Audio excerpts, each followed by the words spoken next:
வணக்கம் மக்களே, நாம இப்ப ஜிஞ்சுவா புல் நடவு முறை பார்க்க போறோம்.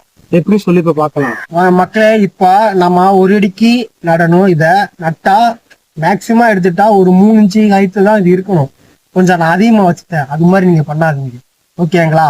இது நெட்டு ஒரு 5 நாள்ல வந்தது. அடுத்தது உங்களுக்கு எப்படின்னு சொல்லிட்டு நட்டுருக்காங்க பாருங்க மக்களே. இது 10 நாள்ல வளர்ந்து வந்துச்சு புல்லெல்லாம்.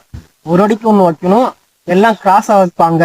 அது மாதிரிலாம் வைக்கணும்னா நம்ம ஸ்ட்ரீட்ல வச்சாலே வரும். மேக்சிமம் இது ஒரு 90 நாள் கூட ஃபர்ஸ்ட் கட்டிங், எல்லாம் 60 நாள் சொல்லுவாங்க, 80 நாள் சொல்லுவாங்க, 50 நாள் கூட சொல்லுவாங்க. ஆனா மேக்சிமம் நான் 90 நாள். இதுக்கு முன்னால ஒண்ணு நான் நட்டிருக்கேன், அதுல தெரிஞ்சிருக்கேன். இப்ப அவங்களுக்கு சொல்றேன், இது 25 நாள்ல வந்த ஜிஞ்சுவா புல் எப்படி பாத்தீங்க, எப்படி இவ்வளவு வந்துருக்கு. ஆனா ஃபர்ஸ்ட் கட்டிங் எல்லாம் சொல்லுவாங்க 60 நாள் இதுன்னு சொல்லிட்டு, மேக்சிமம் 90 நாள். சரிங்களா? இந்த வீடியோ பிடிச்சிருந்தா லைக் பண்ணுங்க, சப்ஸ்கிரைப் பண்ணுங்க, சப்போர்ட் பண்ணுங்க மக்களே.